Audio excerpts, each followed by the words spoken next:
America and Israel bitter over Iran, and Saudi Arabia re-establishing diplomatic ties thanks to China. Let's get into it. Just yesterday, Iran and Saudi Arabia agreed to re-establish diplomatic ties thanks to China. This news comes 7 years after the two nations, Iran and Saudi Arabia, stopped diplomatic relations in 2016 when Saudi Arabia executed an Iranian cleric. There's no doubt that America, the West, and especially Israel are bitter and tight with Middle Eastern nations coming together and creating some sort of peace in the region. The U.S. has long abused its standing in the international arena and its relationship with Middle Eastern countries by creating chaos in the Middle East, a portion of the chaos for the benefit of Israel and its position in the area. Saudi Arabia and its leaders have long been considered a lapdog of the West, America especially. It's done America's bidding in the region and not only bought into the anti-Iranian propaganda, but at times led the charge against Iran by playing up Iran's threat in the Middle East, especially in relation to Saudi Arabia's security.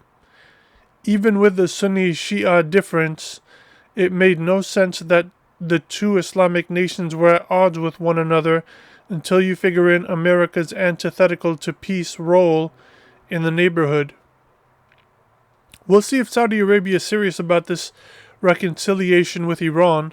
The true test will be if Saudi Arabia is able to fight off Western and Israeli meddling and interference in Saudi-Iranian relations. There's no doubt that the hegemonic clause of the West and Israel will be used in full force to disrupt what the two Islamic nations and China have built up thus far. Some, including in this article, are calling this the, quote, post-America Middle East, end quote. The post-America Middle East.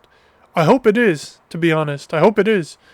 The U.S., under an uncontested and unchallenged unipolar world, has demonstrated that it is not capable nor willing to create peace in the region.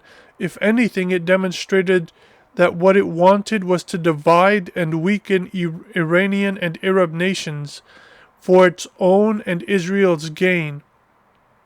The U.S. was indisputably an enemy and hindrance to peace and harmony in the neighborhood, then it was a friend and ally of it. That's my thought on this story. What do you guys think? If you're listening to this on YouTube, please hit the like. It helps with the algorithm.